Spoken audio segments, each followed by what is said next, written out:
도마복음 61장에 들어가기 전에 이 그림이 좀 바뀌었죠. 이 그림 아주 중요한 겁니다. 이렇게 저는 그림으로 간단하게 표현할 수 있다는 것조차도 너무나 감사히 생각합니다. 우리는 빛이 세상에 존재합니다. 그런데 빛이 세상은 두 가지 형태라 그랬죠. 양자, 즉 라이트, 빛, 양자 상태의 빛이 세상과 칼라, 파동 상태인 빛이 세상이 존재합니다. 여기는 우리는 이 두 개의 세상에 존재하는데 이 양자의 세상은 뭐냐? 보이는 모습. 그래서 인간은 어떤 물질이 드러나 보이는 현상과 상태를 통하여 문제 해결 방법을 찾는 생각을 한다 그랬습니다. 이 생각이라는 건 굉장히 중요해요. 생각이 없으면은 우린 존재할 수가 없습니다. 그래서 생각은 혼이 하는 거다 그랬죠. 혼. 정자의 유전자 DNA에 있는 유전자 정보. 그래서 인간은 사람은 인간으로서 분기대해서 보이지 않지만, 즉 미립자 세상, 양자의 세상으로 인하여 파동인 세상은 분기돼서 보이질 않습니다. 그러나 항상 보이지 않는 끈, 그 성경에서는 말씀의 빛으로 다 연결되어 있습니다. 그래서 이게 끈이론의 기초라 그랬죠. 그래서 이 사람은 뭐냐면 여기 이 세상, 파동의 세상에 있는 정보, 빛의 세상 정보를 사람인 내가, 안 보여. 육신의 나로 인해서 사람인 내가 인간에게 영감을 통하여 빛의 세상 정보를 알려줍니다. 그러면 뭐냐? 인간은 보이는 현상과 상태로 문제 해결 방법을 찾았는데 사람인 내가 파동 상태, 빛의 세상 정보를 인간에게 알려주니까 인간은 보이지 않고 드러나지도 않는 세상, 현실에 존재하지, 양자 상태에서 존재하지 않는 이 무언가를 생각이 떠오른 거예요. 예. 사람이 알려줬으니까, 이 영감으로. 그래서 인간은 그 영감으로 떠오른 생각을 지금 현재는 드러나 보이지 않지만은 이 생각에 떠오른 것을 드러나 보이게 하여 인간 세상에 널리 알려주는 것입니다. 그래서 이러한 현상을 뭐라 그러냐? 발견, 발명, 문화라 그랬죠. 그래서 결국 뭐냐? 우리 인간은 빛의 세상 정보, 이 빛의 세상 정보는 결국에는 인간 세상에 그대로 투영된다는 겁니다. 그대로 인간 세상에 적용이 돼요. 이 빛의 세상 정보가 인간 세상에 그대로 적용된다는 건 뭡니까? 파동인 빛의 세상이나 인간의 세상, 사는 양자의 세상은 똑같다는 얘기입니다. 즉, 파동의 세상에서 인간 세상의 어떤 모든 것을 드러냈다는 것이죠. 그러면 우리 여기 원이 있습니다. 원이 있어요. 원은 까매요. 이 테두리는 까매. 까매. 그래서 우리가 여기서 뭐냐면 이 까만데 뭐냐면 여기가 바로 양자 상태. 그래서 이 양자 상태는 뭐냐? 3차원 세상입니다. 3차원 세상. 여긴 다차원 세상. 그래서 이 양자 상태의 세상이라는 건 3차원 세상. 여기입니다. 여기. 빛의 세상은 여기. 이 원 바깥이 바로 빛의 세상이고 이 원 안에 있는 것을 양자의 세상, 즉 인간계. 여기 빛의 세상은 바로 빛의 세상. 여기는 다차원, 사람이라는 건 뭐예요? 영. 영이 사람이라고 그랬죠. 혼과 육신, 즉 정자와 난자의 만남. 이것은 인간. 그래서 인간은 태어났을 때 빛의 세상에서 영을 보내주어, 영은 뭐냐? 천국의 정보. 영을 보내주어 이 영이 혼과 하나가 됩니다. 영이. 그러면 뭐냐? 영혼과 인간이 탄생합니다. 그래서 이 영은 신이 보내준 것.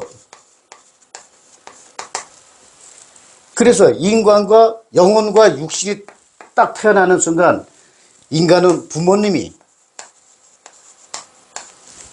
영혼은 신이 창조했다. 이렇게 된 것입니다. 그래서 이 원 밖이 바로 빛이 세상입니다. 여기가.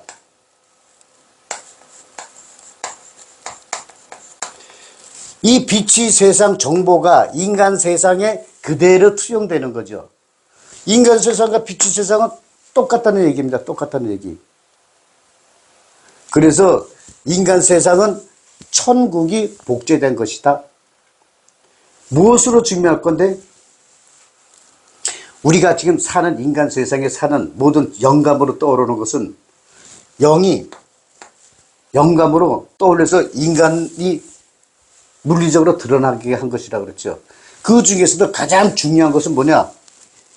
제가 뭐라 그랬어요? 이 양자 미립자 세상은 1이고 파동인 세상은 0이라 그랬죠. 그래서 이 컴퓨터는 뭐냐? 컴퓨터의 언어는 1과 0입니다. 1은 미립자, 0은 파동. 신호를 줬을 때는 신호라는 것은 미립자의 이동입니다. 파동의 이동이 아니에요. 그래서 여기는 파동 형태라고 그랬죠. 항상 파동 형태. 신호를 끊으면 0이 되는 거고, 요게 컴퓨터는 뭐예요? 우리 인간 두뇌의 복제품이죠. 이 언어가, 컴퓨터의 언어가 그냥 나왔겠어요? 이 언어를 사용한 처음에 만든 사람도 영감으로 떠올라서 만드는 겁니다. 그런데 이제 양자 컴퓨터가 나오면 어떤 현상이 나타나느냐? 지금 이거 우리 일반 컴퓨터가 아니라 양자 컴퓨터는, 그래서 양자 컴퓨터, 요즘은 인공지능 로봇 만들잖아요. 인간이. 이 양자 컴퓨터가 나오면 양자 컴퓨터 세상에 이 지구와 똑같은 이런 형태의 세상을 만들어 놓습니다. 지금은 이런 형태까지 아니지만 여기도 지금 컴퓨터 속에도 인간 세상과 비슷하게 다 시뮬레이션이 들어가요. 그런데 양자 컴퓨터가 나오면 이제 더 세밀하게 인간 세상과 똑같이 만들어져요. 그 양자 컴퓨터 속에 있는 이 아바타들은 무엇으로 통하느냐? 바로 1과 0으로 다 의사소통을 해요. 1과 0으로. 그래서 더 세밀하게 돼서 더 지능이 발달하고 마치 인간처럼 생활하는 아바타를 이 양자 컴퓨터에 만들 수 있습니다. 곧 그렇게 나와요. 그리고 양자 컴퓨터에 있는 이 인간들은 컴퓨터 프로그래머가 그렇게 설계를 해서 만들어 놨는데, 양자 컴퓨터에 있는 이 아바타들은 자기들이 그렇게 살고 있는 줄 알아요. 그래서 양자 컴퓨터에 있는 이 인간들은 뭐냐? 한 가지 못하는 게 있어요. 우리가 인간이 집어넣지 못하는 거. 그러니까 인간이 로봇에게 알려줄 수 없는 게 하나 있어요. 모든 거 다 세상 지식 이런 거 다 집어넣어서 다 이 컴퓨터 로봇이 다 알아들어.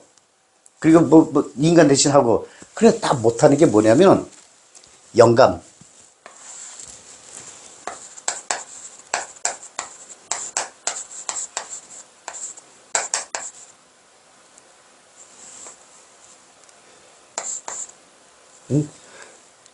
어이, 또 영문의 단어가 생각 안 나네. 이 영감만큼은 양자 컴퓨터에 입력할 수가 없습니다. 그게 컴퓨터의 한계고 인공지능 로봇의 한계인 것입니다. 그러나 인간은 영감으로 떠올리는 거예요. 그래서 컴퓨터가 인공지능 로봇이 아무리 발전한다 하더라도 인간을 따라갈 수가 없습니다. 영감이 없기 때문에.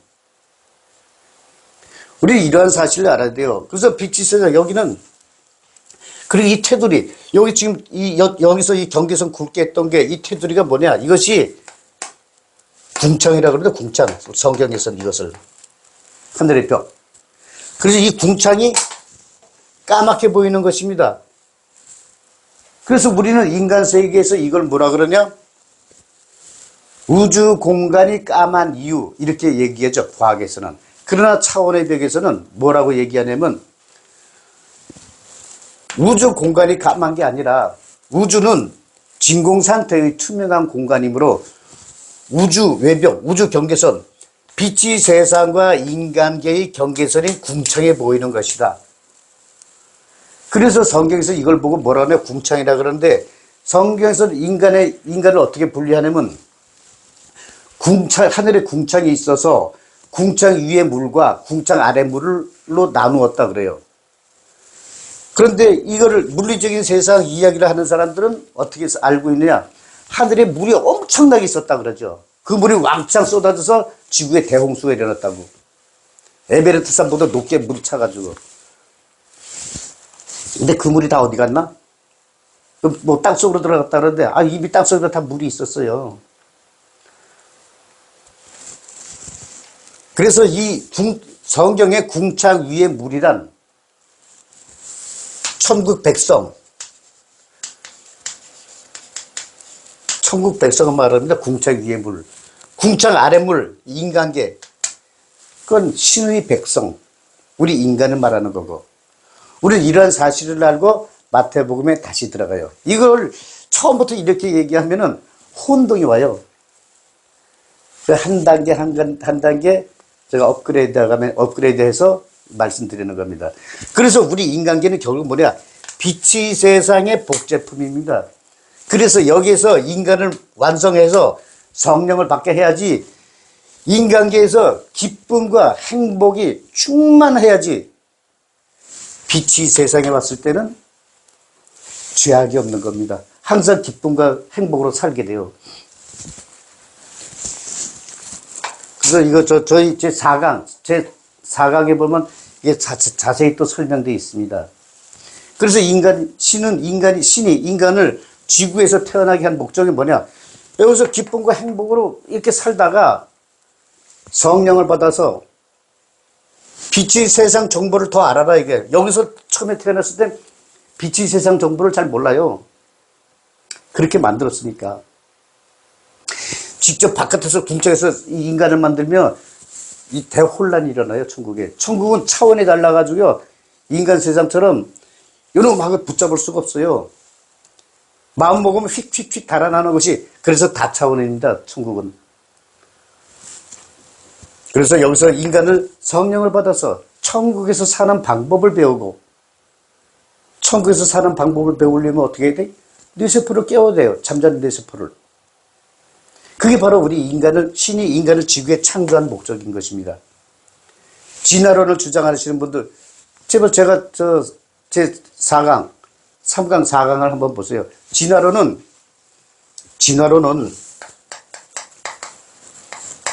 미립자의 변화 과정입니다. 미립자. 3차원 세상. 생각은 파동 형태. 진화론을 주장하는 사람들은 파동 형태의 진화를 설명을 못합니다.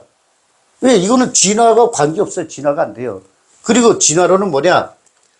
진화론은 우연을 전제로 하는 것입니다. 우연. 그런데 태초에 유기화합물이, 진화론은 유기화합물이 이렇게 변해서 이렇게 해서 이제 그것도 우연히 해서 우리 인간이 태어났다, 이렇게 되는데, 우연이 몇 번의 우연을 거치느냐? 사실 우리 인간의 세포만 해도요, 1000억 개가 넘습니다. 뇌세포만 해도 1000억 개예요. 거기 눈, 코, 입, 귀, 이거 다 하면은 1000억 개가 뭡니까? 수천억 개예요. 그렇게 수천억 번의 우연이 존재하는데, 그냥 쉽게 표현하기 위해서 우리 지구 나이가 45억 년이라 그럽니다. 45억 년. 그럼 1년에 한 번씩 우연을 치면은 45억 번의 우연이 있어야 돼요. 이러한 45억 번의 우연을 전제로 한 학문이 진화론입니다. 진화론. 45억 번 우연이 발생해야지 인간이 나타난다는 거예요. 그러니까 1년에 한 번씩 우연한 변화가 있어야 돼. 그렇다면은 우연이 45억 번이 우연이 발생했다면 이게 진짜 우연일까요? 이 45억 번 발생하는 우연은 우연이 발생한 게 아니라 필연입니다. 그렇게 설계된 거예요. 그래서 이 진화론은 증거도 없고 느낄 수도 없어요. 그냥 우연히 45억 번 이상 우연히 발생해서 인간이 나온 거예요. 그러나 창조론은 딱 한 번의 우연이 존재합니다. 그리고 우리가 느낄 수 있어요. 뭐냐? 영감으로. 어떤 영감? 인간 세계에서는 드러나 보이지도 않고 나타나지도 않았어. 그런데 영감으로 떠올려서 우리는 발명, 또 드러나게 하고, 뭔가 드러나게 하고, 새로운 사실을 알게 되고, 그게 영감으로 떠오르서 그런 거예요. 예를 들어서 제가 예를 들은 적이 있는데, 침술. 중국 침술은 환부에 꽂지만 우리 한의학은 환부에 꽂는 게 아니라 신경계통에다가 꽂습니다. 여기 예를 들어서 손가락이 잘 안 움직여. 그러면 손가락 끝이 움직이는 근육 신경계를 침을 놓죠. 그게 바로 한의학입니다. 그러면 한의학을 처음 찾은 사람이 우리 옛날에 뭐 신경 해부도가 있으니까 어떻게 알았을까요? 영감으로 떠올라서. 산삼을 몰랐던 사람은 풀뿐이야. 그러나 산삼을 처음 봤을 때 이 사람은 뭐냐면 뭔가 영감이 떠오른 거야. 영감으로 알게 된 거예요. 인체 실험을 해서 산삼이 이렇게 좋아. 그거 아니에요. 이거는 이렇게 해서 이 향내를 보니까 이런데 좋은 것 같아 하고 영감으로 쑥 들어온 거야. 그래서 산삼을 찾은 거예요. 발견한 거죠. 그런 영적인 감각. 그것이 바로 뭐냐? 영감이라는 거는 빛의 세상 정보를 사람인 내가 인간에게 알려준 거. 빛의 세상 정보는 뭐냐? 바로 천국. 그래서 지구는 천국의 복제품이라는 것입니다. 그래서 천국의 정보를 아는 것은 뭐냐? 성령을 받게 되면 잠자는 내 세포가 깨어나요. 우리는 이 사실을 알고 성경을 보게 되면은 성경에는 이러한 신비한 힘이 있구나.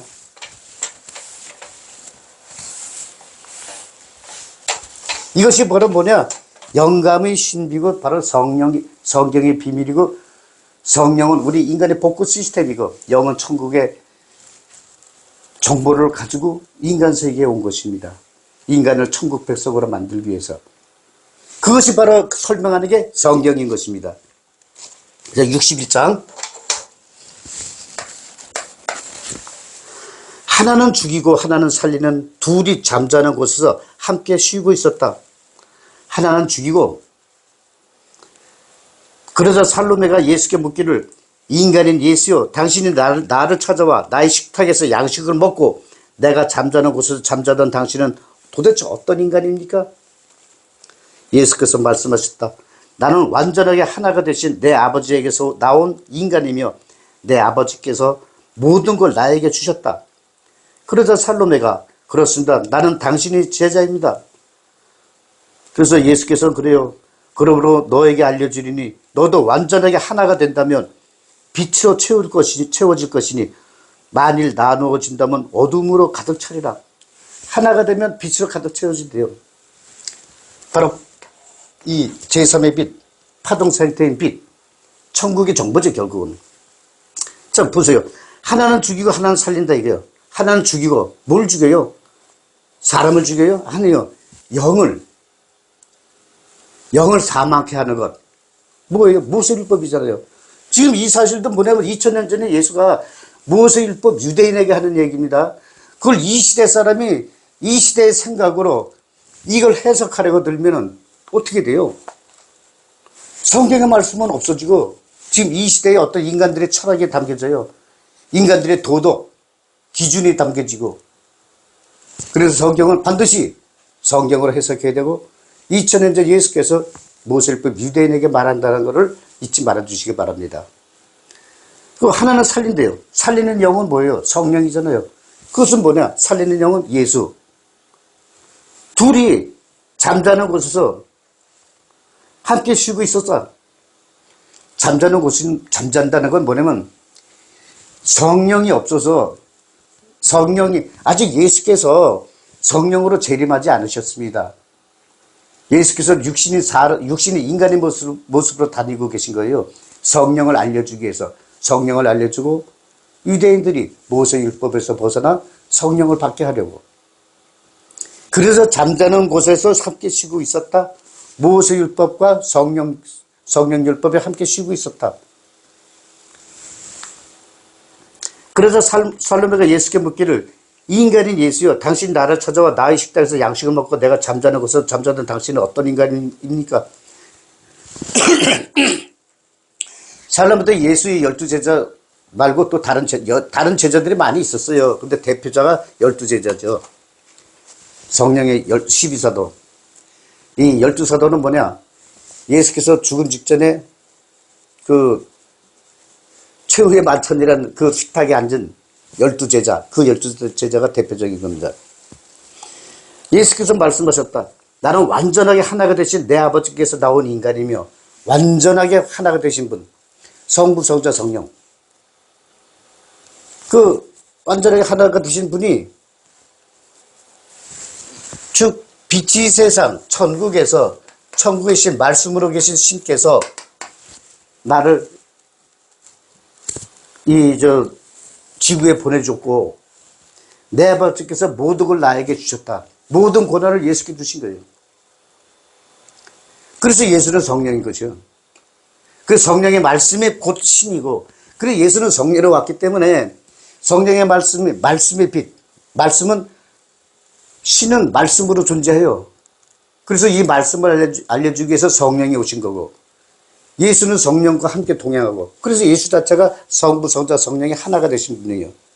그래서 모든 걸 다 내가 물려받았다 그러는 겁니다. 그래서 살로메가, 그렇습니다. 나는 그런 당신의 제자입니다. 살로메는 자세히는 잘 몰라. 그렇지만 그럴듯해. 그래서 제자께, 나는 그런 당신의 제자입니다. 그러므로 너에게 알려주리니 너도 완전하게 하나가 된다면 빛으로 채워질 것이니 만일 나누어진다면 어둠으로 가득 차리라. 이건 뭐예요? 네가 성령을 받으면은 너의 마음에 성령의 빛, 말씀의 빛이 가득 채워질 것이고, 성령을 받지 못하면 바로 지금 이 살리는 영과 죽이는 영, 살리고 죽이고, 성령을 받으면 살아남고 살리는 영이 되고, 성령을 받지 못하면 죽이는 영, 즉 모세율법, 세상이 된다는 얘기예요. 그래서 만일 하나가 되면 빛으로 가득 찰 것이고, 말씀의 빛, 하나가 되지 못한다면 어둠, 생명이 없는 어둠, 모세율법으로 가득 채워질 것이다. 지금 그 말씀하시는 겁니다. 62장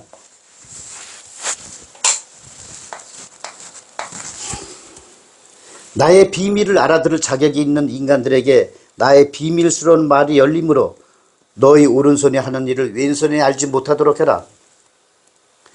이거 뭐냐면 비밀을 알아들을 수 있는 자격, 성령을 받은 사람, 성령의 사도들.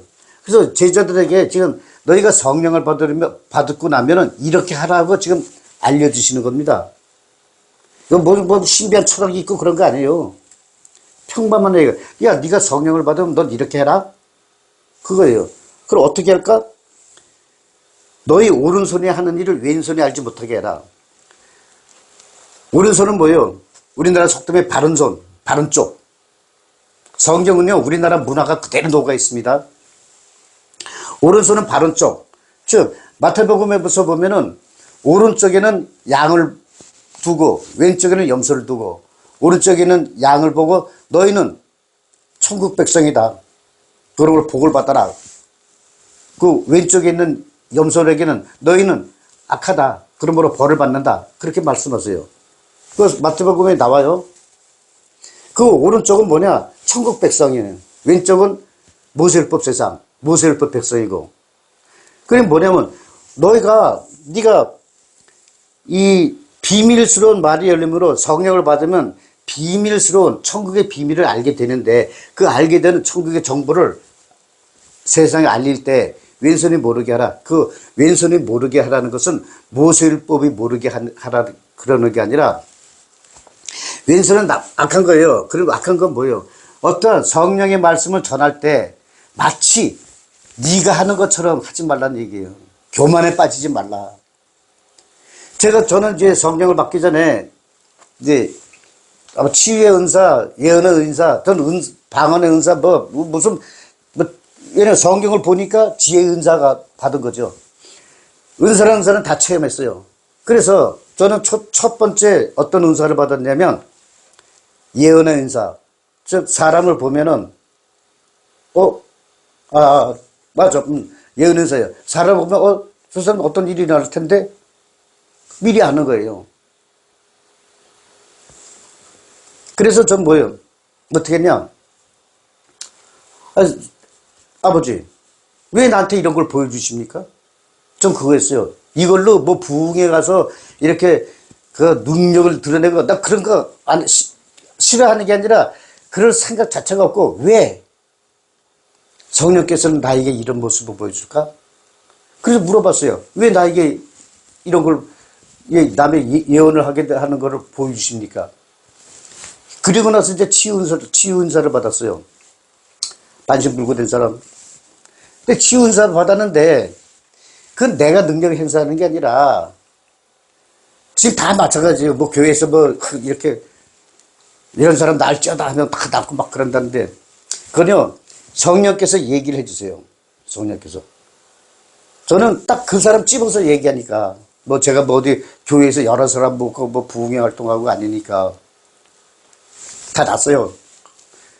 그래서 그 사람이, 저는 그거를 성령께서 보여주신 거예요. 성령께서.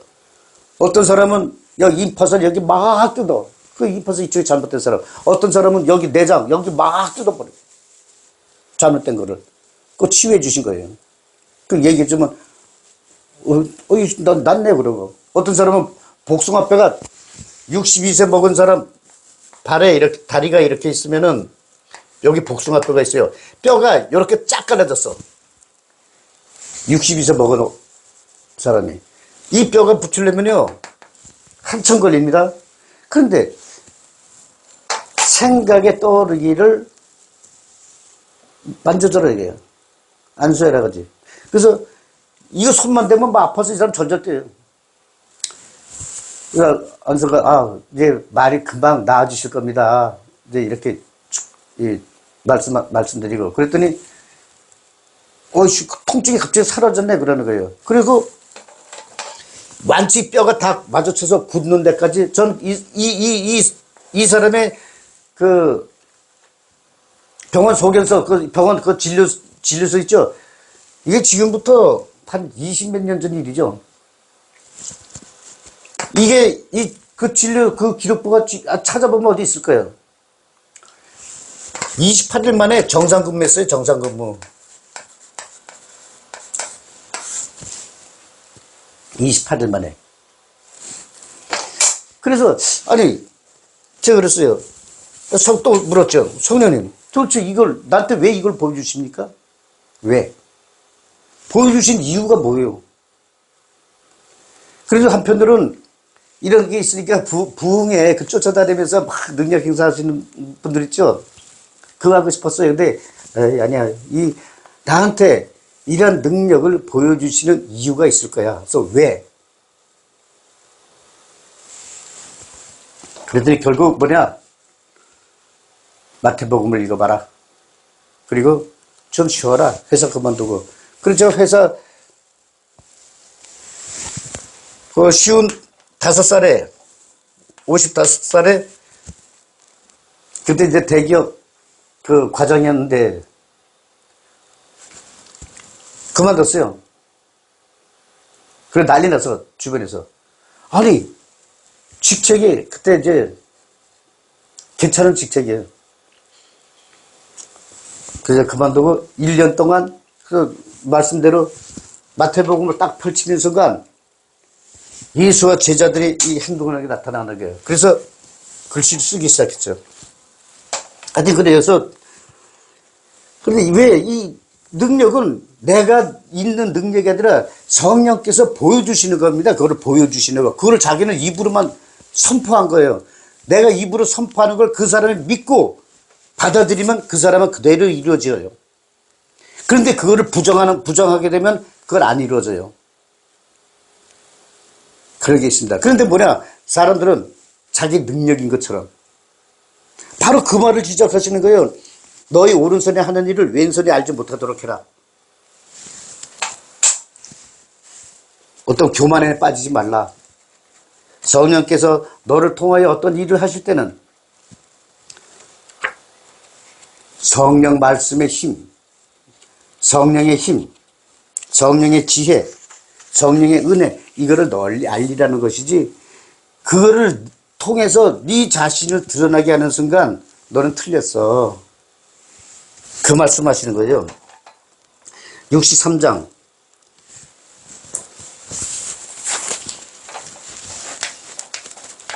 전 제가 이제 간증을 하게 된다면요 엄청 많아요. 전 죽을 고비를 7번 넘겼어요. 전선 투트나인 있죠. 22,900볼트 거기도 감전돼서 살았어요. 예수께서 말씀하셨다. 재산이 많은 부자가 말하기를 나의 재산을 활용해서 씨를 뿌리고 기르고 거두어 나의 창고에 가득 채우리라.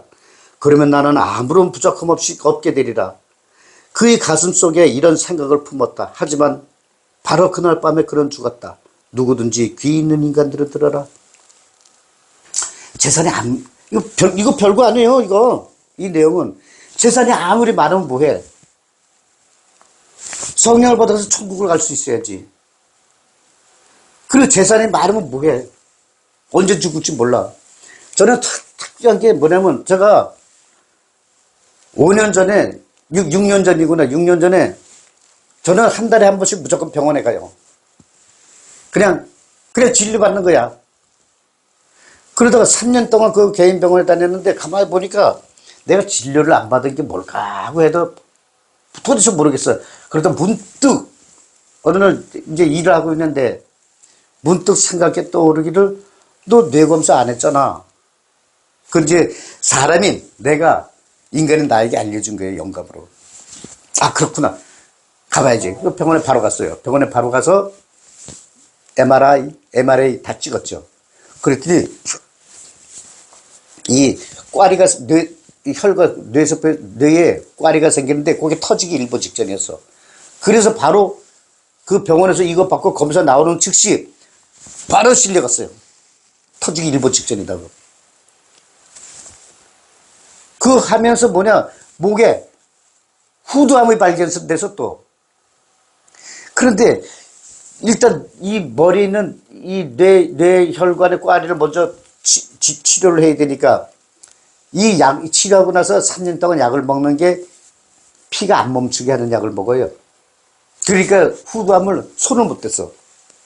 그래서 3년이 지나서 뇌혈관 이게 정상 딱 판정받은 다음에 후두암 치료를 받으러 갔죠. 그랬더니 암이 더 이상 전이가 안 돼가지고 다행히 이 방사선으로 다 긁어냈죠.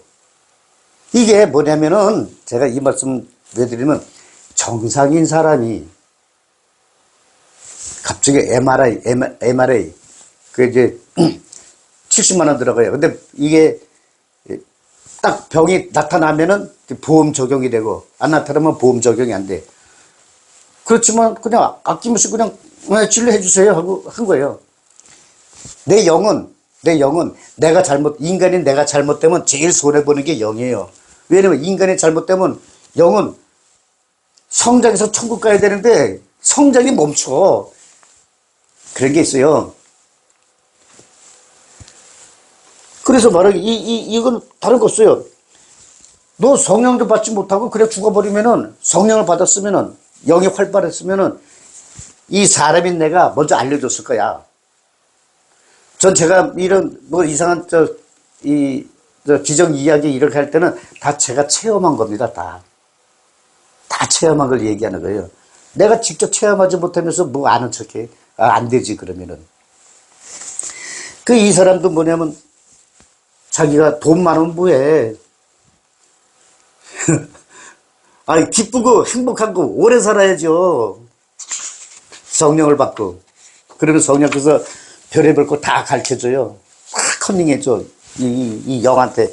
그럼 영은 잽싸게 인간이 나에게 또 알려주지. 그럼 난 또 홀짝 받아먹고 기쁨과 행복으로 이렇게 지내는 거고. 그게 성령의 신비입니다. 그래서 신은 인간에게 기쁨과 행복을 주지 않으면 신이 아니다. 그런데 인간은 신과 대화를 못하다 보니 다 놓치는 거예요. 신이 안 해주는 게 아니야. 다 해줘. 그런데 성령을 받지 못하면 못해. 능력이 안 되면서 뭘 바래요. 가서 주여 한번 백날 기도해봐요. 64장.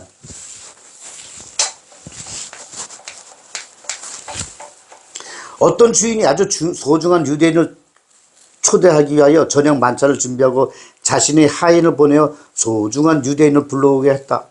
첫 번째 유대인에게 주인님, 저희 주인님이 당신을 초대하셨습니다. 그러자 그가 말하기를 내가 어떤 상인들과 거래하기 위하여 오늘 밤에 만나기로 약속이 되었고 오늘 밤 거래 계약을 해오므로 만찬에서 제외해 주시기 바랍니다. 이건 뭐예요? 이건 유대인에게 지금 이야기하고 있는 겁니다. 그러자 상인 유대인이라는 뜻 의미는 뭐냐면 모세 율법으로 일상생활 중에서 기쁨과 행복을 찾는 사람입니다. 그 힌트는 뭐냐? 오늘 밤에 만나기로 약속했다. 밤이라는 건 뭐냐? 모세 율법 세상. 그러니까 난 모세 율법으로 경제 활동하면서 기쁘고 행복하게 살아가. 그러니까 여기서 그 어떤 주인이라는 거는 뭐냐? 성령의 말을 씁니다. 성령. 그 성령 말은 뒤로 미루고 나는 모세율법으로 기쁘고 행복하게 살아갈 테니까 난 제외시켜줘. 그 얘기하는 겁니다. 그리고 두 번째, 그래서 그 하인은 두 번째 유대인에게 가서 말하기를 저희 주인님이 당신을 초대하셨습니다 하고 하였으나 그 하인에게 말하기를 나는 집을 한 채 샀는데 며칠 동안 그 집에 가야 한다. 그래서 시간을 낼 수 없습니다. 그렇게 얘기해요. 집을 한 채 샀다. 그건 뭐예요? 나는 모세율법에서 내 인생을 살아갈 거야. 그래. 새하늘 성령은 필요 없어. 이게 거절하는 겁니다. 그래서 하인이 세 번째 유대인에게 가서 말하기를 저희 주인님이 당신을 초대하셨습니다 라고 하였더니 그가 말하기를 난 내 친구가 결혼하게 되었기 때문에 내가 연애를 준비해야 하니 나는 가지 못하겠다. 그러니 만찬에서 나를 제외시켜주기 바랍니다. 그래요. 여기서 키워드는 뭐냐? 결혼. 즉 이건 뭐냐? 모세율법으로 자식을 낳고 기르는 것. 그러니까 이건 뭐냐? 모세율법 지도자를 얘기하는 거예요. 모세율법 지도자.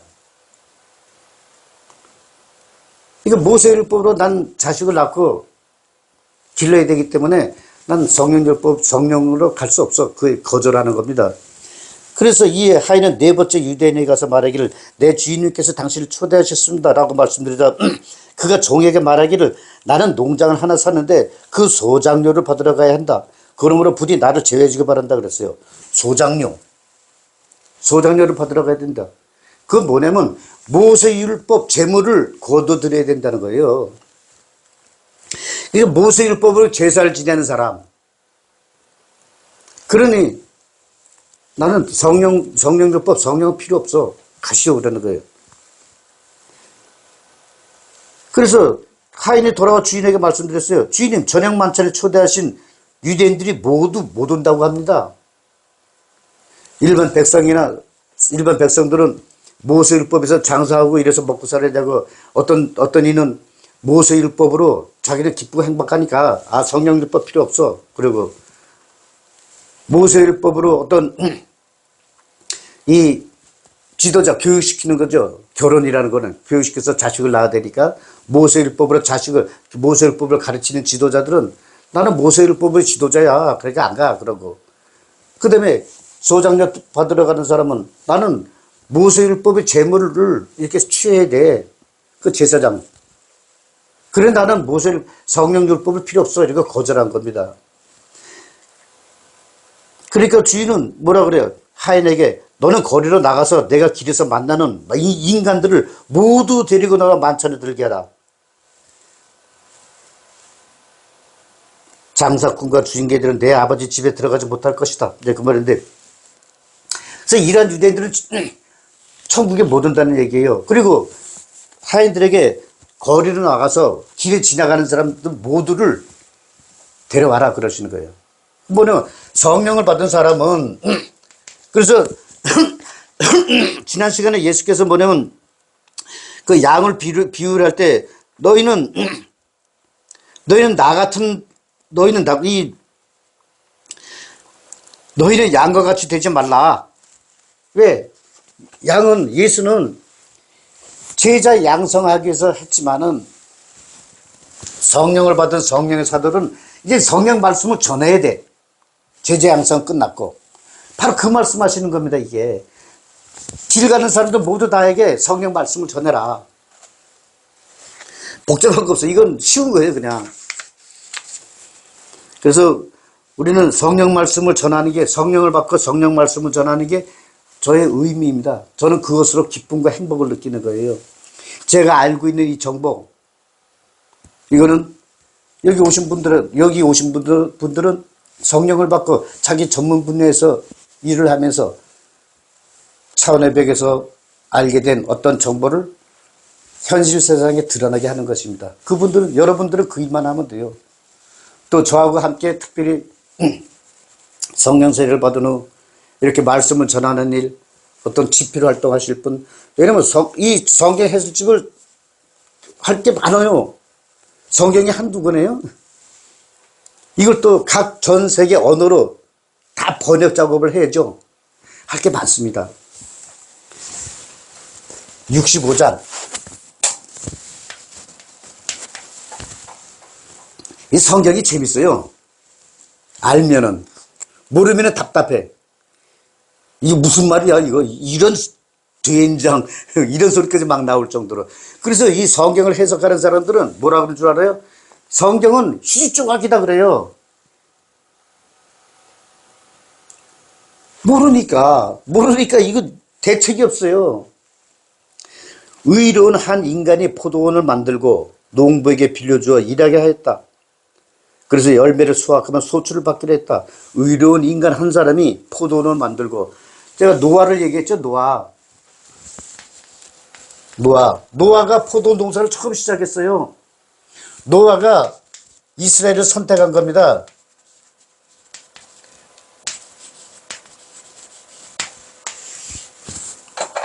이게 언제? BC 2000년. 만약에 노아가 포도원을 처음 만들었다. 이게 이스라엘이 아니라면은 또 의로운 한 인간의 포도원 만들고, 이거 누구야? 포도원은 이스라엘인데 이스라엘 선택한 사람이 누구야? 성령이잖아요, 성령.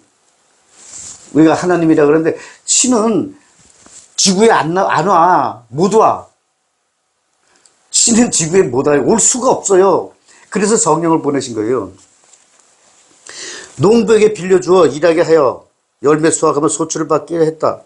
그 후 농부들이 포도원에서 수확한 열매와 소작료를 받으러 온 첫 번째 종을 보내는데, 이 이스라엘에 성령께서 이제 포도원 농사를 잘 했으니 열매를 소출을 받으러 왔어.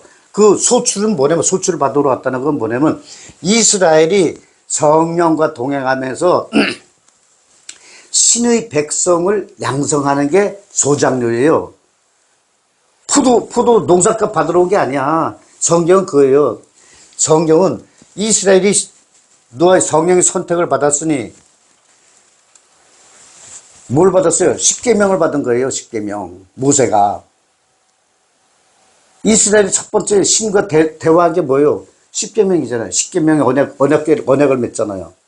그래서 십계명으로 인해서 내 백성으로 만드는 것, 신의 백성으로 만드는 것. 그래서 이제 십계명을 다 가지고 소작료를 받으러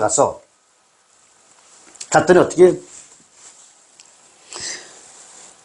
첫 번째 종을 보냈는데 농부들은 그 종이 거의 죽을 지경에 이르도록 붙잡고 때렸다. 이 첫 번째 종은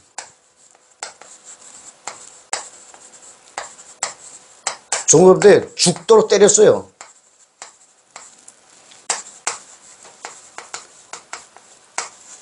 이게 뭐냐면요, 선지자를 보냈다는 얘기예요. 선지자.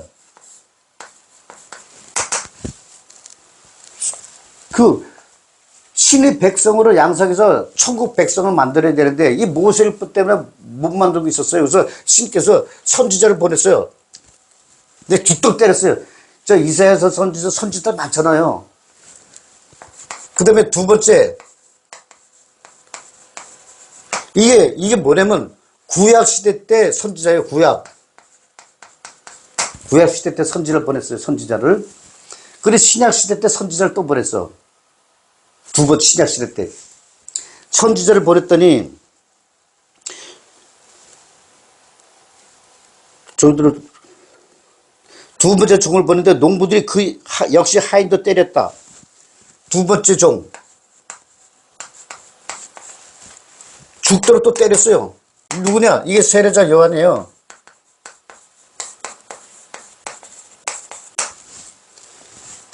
그러니까 이게 주인이 좀 황당한 거예요. 아니, 소장녀를 보냈는데 천국 백성으로 만들게 이렇게 또 유도하려고 보냈는데, 왜냐면 모세율법 때문에 천국 백성을 못 만들고 있으니까 이 선지자를 보낸 거예요.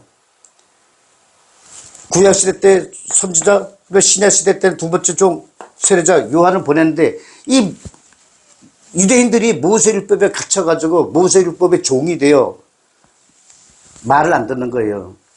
그래서 이번에는 안 되겠다. 세 번째, 자기 아들을 보내며 아마 그들은 내 아들을 존경할 것이다. 세 번째, 아들은 뭐예요? 상속자잖아요. 그러자 아마 내 아들을 존경할 것이다. 그러자 농부들이 소출을 받기 위하여 온 인간이 포도원의 상속자임을 알고 나서 그를 잡아 죽였다. 세 번째 아들은 누구예요? 유대인들이 상속자임을 알고 죽였다. 상속자가 누구예요? 천국의 상속자. 예수잖아요, 예수. 예수께서는 자기의 죽음을 이렇게 미리 알려준 거예요, 제자들에게. 그래서 누구든지 귀 있는 자는 들어라. 이게 이 65장 말씀은 이 말씀이에요. 선지자들이 결국 죽이고 그러다가 세 번째 예수를 보냈는데 예수 역시 죽이고. 그러니까 내가 이 말하는 것은 귀 있는 자들은 들어라. 왜냐하면 성령을 받고 영의 귀가 열린 자들은 들을 거라. 그러나 예수 시대 때는 성령이 없었으니까 제자들이 성령을 받고 이 말씀을 깨닫는 거예요. 깨달은 거. 성령을 받고 이 말씀을 깨닫고 이렇게 글로서 써놓은 거예요. 비유로. 그래서 성경을 그냥 누가 썼네? 이렇게 아니라, 야, 제자들도 어떻게 이런 세상의 말씀을, 이 유다 도마 복음은 이런 말씀을 기억하고 이대로 옮겨 적었다는 거. 대단한 거예요. 성령을 받지 못하면 이렇게 쓸 수가 없습니다. 이 성경에 있는 모든 신약, 구약 다 합친 내용에서 거기서 이 말씀의 답을 찾을 수 있게끔 이렇게 써놓는다는 건 대단한 거예요. 또 이렇게 쓰지 않았으면요, 예수께서 비유를 말씀하지 않았으면요, 제자는 벌써 다 죽었어요. 예수가 죽기 전에 죽었을지도 몰라요. 아니면 예수는 그날 그 시간에 살아있지도 죽을 수도 없었고 벌써 죽었어요. 먼저 십자가에 못 박히기 전에 돌에 먼저 죽었어요. 그래서 예수는 비유로 말씀하신 겁니다. 그날 그 시간에 십자가에 못 박혀 죽기 위해서. 자, 66장 예수께서 말씀하셨다. 건축가들이 쓸모없어 다듬지 않고 버린 돌을 나에게 보여라. 그것이 바로 주춧돌이다. 제가 누차 말씀드렸죠. 돌, 바위, 산. 이것은 성경 말씀.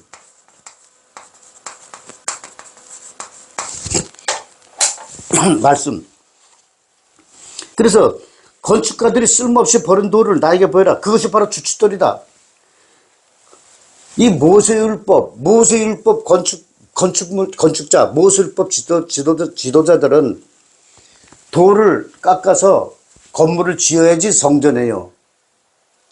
그런데 새하늘 백성, 성령의 사도들은 그 성전은 건축물이 아니야. 성전은 성령의 말씀이 있는 것, 성령을 받은 내 마음이, 즉 내 세포, 이것이 성전이야.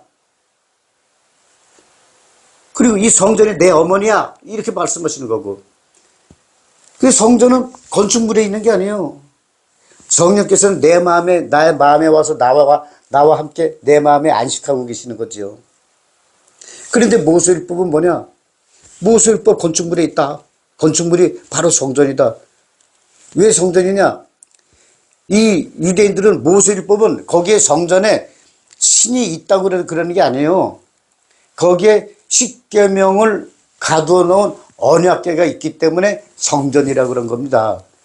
그래서 모세율법의 제사, 소떼를 잡고 양떼를 잡고 염소떼를 잡고 하는 제사를 지낸 거죠. 그러니까 뭐냐, 다듬지 않고 버린 돌은 곧 성령의 말씀. 유대인들은 뭐냐, 모세율법 사람들은, 모세율법 이 지도자들은 이 성령의 말씀은 필요 없는 것이니까 버린 거예요. 말씀을 버린 거예요. 그래서 예수께서는 너희가 버린 이 성령의 말씀이 주춧돌이 되리라 하신 겁니다.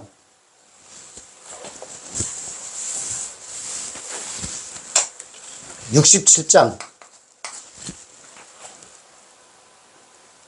이 마음의 성전이라는 건 도마복음 32장 거기 보면 또 나와 있습니다. 67장 예수께서 말씀하셨다. 인간들이 세상의 모든 걸 다 안다고 할지라도 자신의 마음을 알지 못하면 아무것도 모르는 것이다. 세상의 모든 걸 다 안다. 세상의 지식. 이때서 예수께서 유대인에게 말씀하시는 거예요. 유대인들이 가장 큰 지식은 뭐냐? 모세율법을 연구하는 거, 모세율법을 배우는 거, 모세율법대로 행동하는 것. 그것이 세상에서 제일 잘 알고 세상에 제일 큰 지식이라고 믿고 있는 거예요. 그래서 너희들이 모세율법으로 세상의 모든 지식을 다 안다고 할지라도 너희 자신의 마음을 알지 못하면 아무것도 모른다. 내 마음을 나도 몰라. 내 마음을 아는 사람은 아무도 없어요. 내 마음은 순식간에 변해요. 내 마음은 나도 몰라요. 내 마음을 가장 잘 아는 사람은 누구냐? 우리 제자들이 쓴 성령의 검은 어떤 것보다 날카로워. 너희 영과 혼을 갈라놓고 관절과 골수를 쪼개어 너희 생각과 뜻을 알고 계시니 하는 말씀이 있어요. 내 마음은 나로도 모르지만은 이 성령은 내 마음을 알고 계시오. 내가 무엇이 필요한지, 내가 지금 이 순간에 어떤 말을 해야 될지, 내가 어떤 행동을 해야 될지 미리 알고 계셔서 알려주는 거예요. 왜? 어떻게 한다고? 빛이 세상 정보로. 어떻게? 사람이 내가 알게 해주고, 그리고 사람이 나는 영감으로 떠올리게 해서 알게 되는 거예요. 그래서 제가 뇌세포 얘기했죠. 뇌 꽈리 생기고 후두암 생기고. 내가 어떻게 알아? 문득 평범하면서. 그래서 보통 뇌혈관이 터지는 사람들은요, 미리 알고 아는 사람이 드물어요. 어느 날 갑자기 어벙벙해서 가보니까 뇌혈관이 터졌네? 이거예요.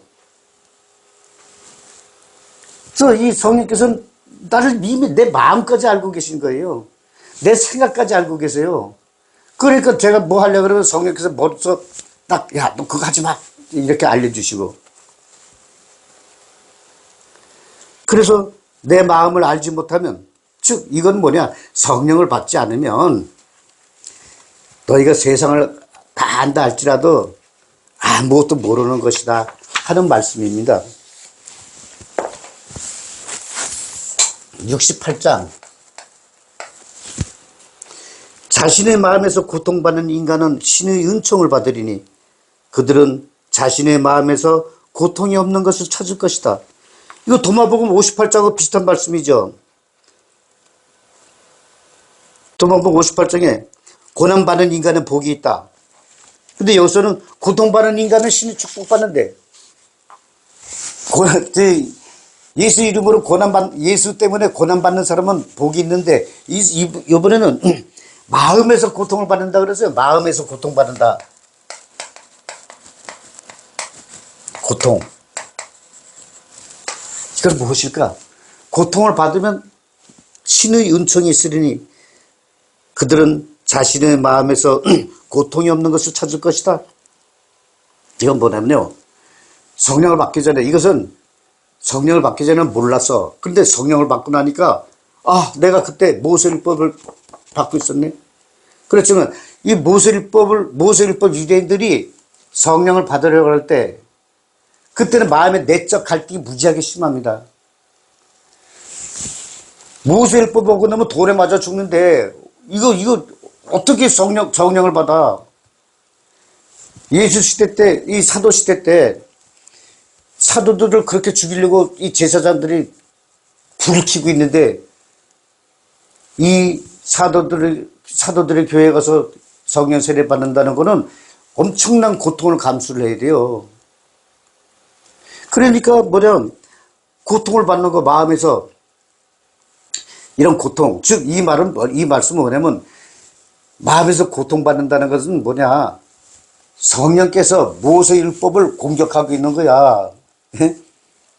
마음에서 고통은 성령께서 모세율법을 공격을 하는 거예요. 모세율법을 몰아내기 위해서. 그래서 모세율법을 내가 고통을 받는 거야. 그런 사람은 신의 은총, 성령을 받게 된다. 그러니 그 고통을 감수하고 성령을 받아라. 어떤 성령을 받기 위해서 지금 이 시대에서는 이거 어떻게 받아들이냐? 아, 저 성령 받으면 저래 어쩌저쩌 여러 가지 생각 많을 겁니다. 아, 어떤 교회에서는 야, 저거 뭐 틀렸어, 저 말이 아니고 이 말이야 하고 막 여러 가지 얘기해요. 그럼 여러분들이 판단 내리세요.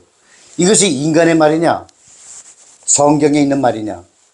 전 성경에서 벗어나질 않아요. 그런데 인간의 얘기에는 인간의 규율, 지금의 규율로 가지고 2000년 전의 규율을 적용시키려고 그래요. 그거 틀린 겁니다.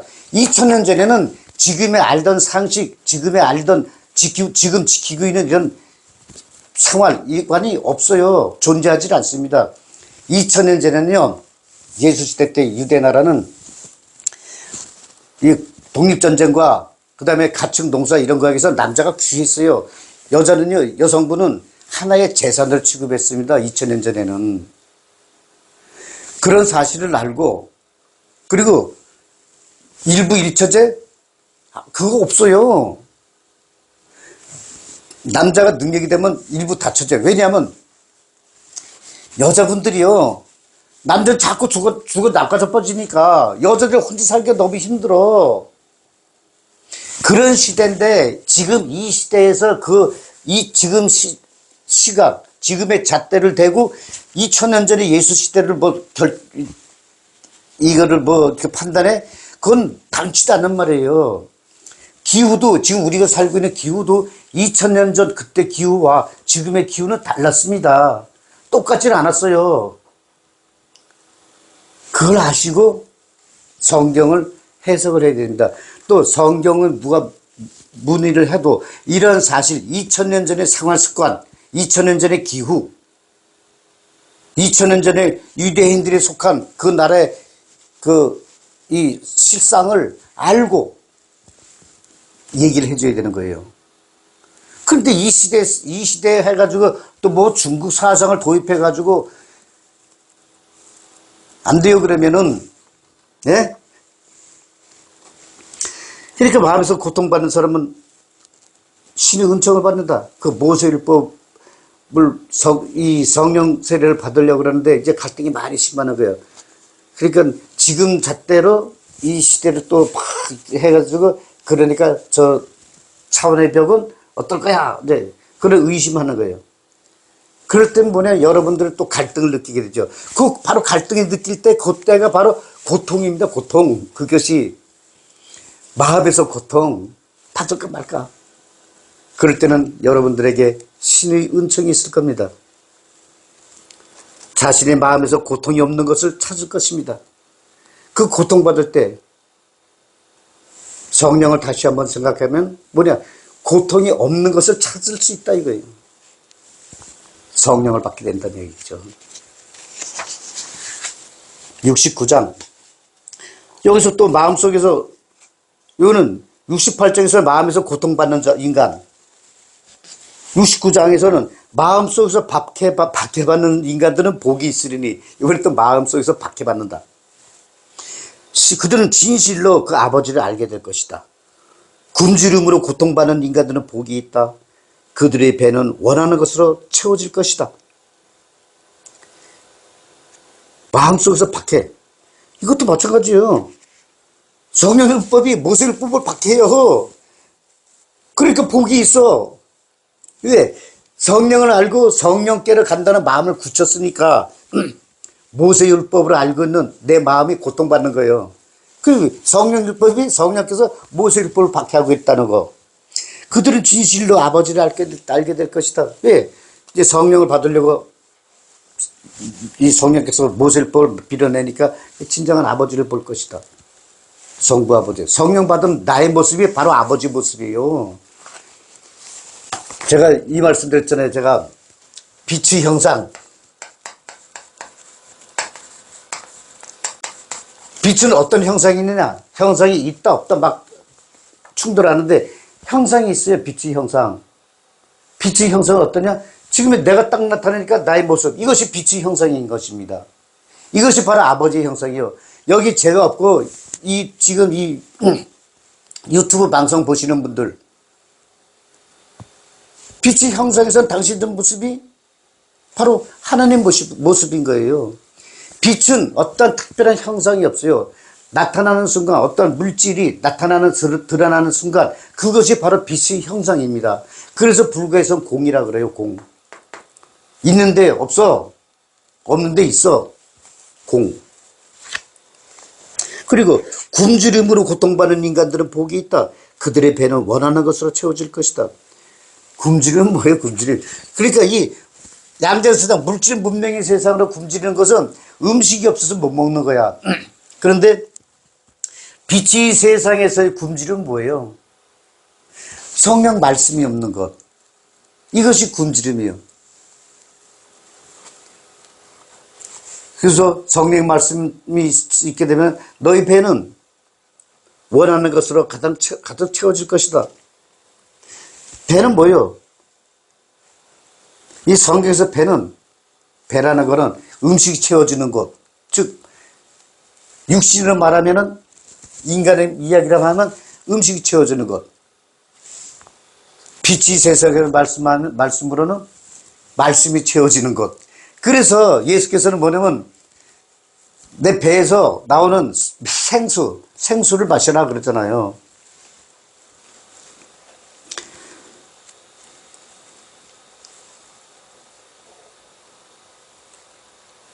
이게 이 박해, 이 고통, 이게 다 뭐냐? 내 마음에서 일어나는 것은 바로 성령율법과 모세율법의 충돌. 그래서 뭐냐면요, 불가에서는 모든 것은 네 마음에서 마음먹게 달렸다. 그리고 네 마음에서 모든 죄악이 나온다. 네 마음에서 선과 악이 싸우고 있다. 불가에서는 그렇게 얘기했잖아요. 바로 이게 그 말씀이에요. 모든 것은 고통은 내가 자초하는 거다. 내 마음에 영적 갈등이 일어나는 거예요. 혼은 육신의 행복을 추구하고 육신의 기쁨과 행복을 추구하고 영은 천국의 정보를 더 알고 깨닫게 해주려고 그러는데 육신이 거부하는 거야. 왜냐? 육신의 혼은 자기가 알고 있는 세상이 전부인 줄 알아. 혼은.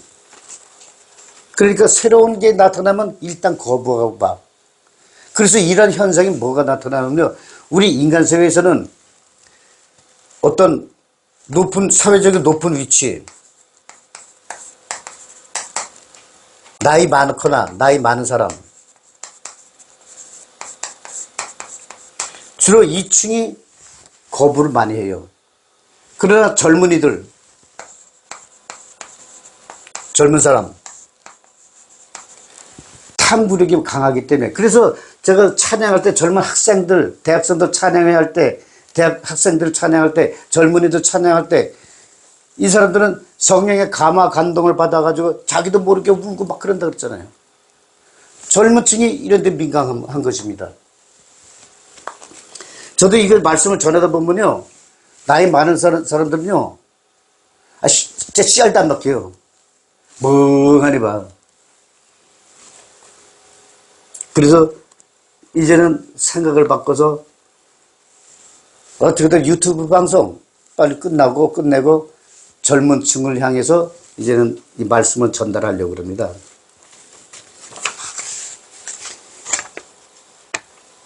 (70장)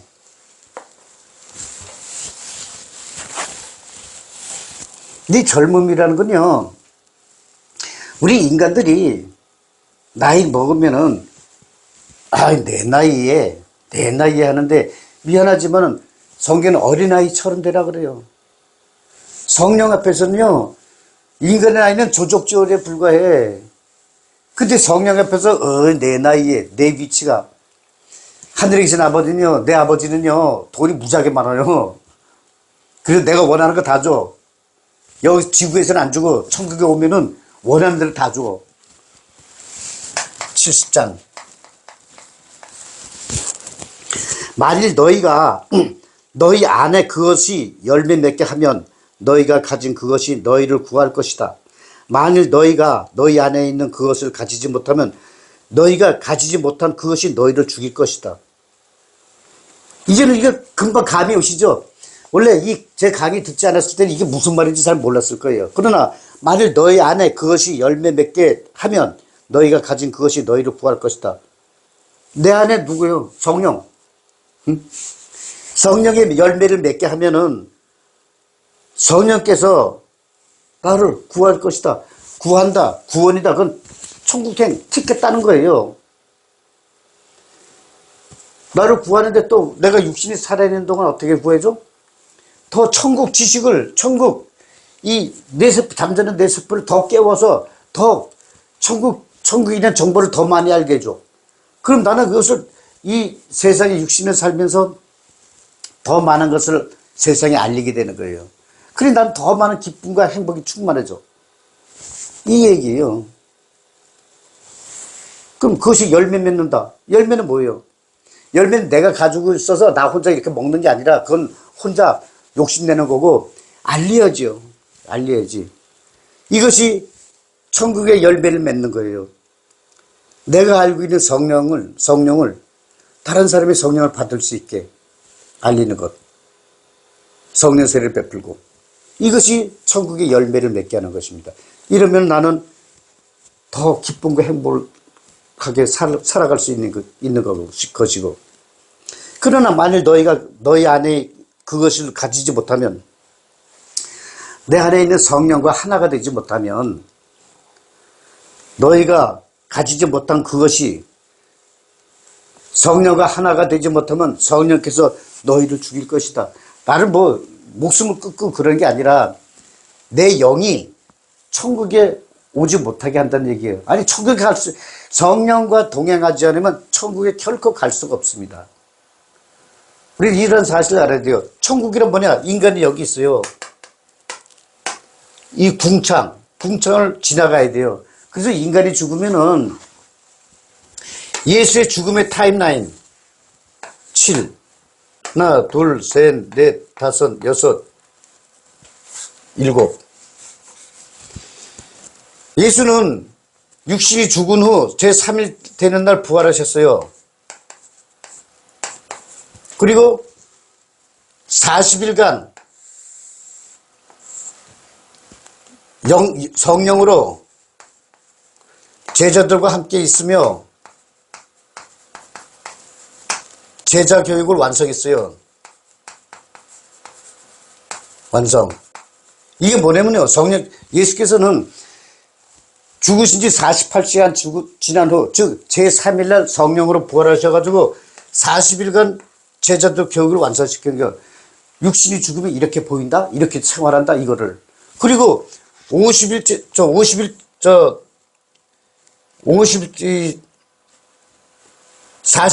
되는, 여기 되면 40일째 되죠. 첫째 죽으심. 그러니까 40일간 같이 함께 있었으니까 42일째 되는 날, 즉 하나, 둘, 셋, 넷, 다섯, 여섯, 7. 요게 이제 요 날 예수께서는 승천하십니다. 승천. 그리고 요게 49일째 된 날이고 50일째 되는 날 제자들에게 성령으로 재림합니다. 이 타임라인을 잘 보셔야 돼요. 이거 좀 우리 많이 보지 않아요? 우리 대한민국에서? 죽은 지 3일 날. 제가 인간의 죽음은 두 가지 죽음이 있다 그랬죠? 육신의 죽음. 이건 심정지. 심정지하면 사망선고. 심정지하면 그냥 의사가 사망선고 때려요. 영적인 죽음. 이건 뭐 영이 죽는 게 아니라 영이 육신을 떠나는 것. 이건 심정지 후 48시간 지난 후 그 제3일날 우리나라는 장사 지내는 게 어떻게 해요? 육신이 죽은 후 3일째 되는 날 장사 지내잖아요. 3일장.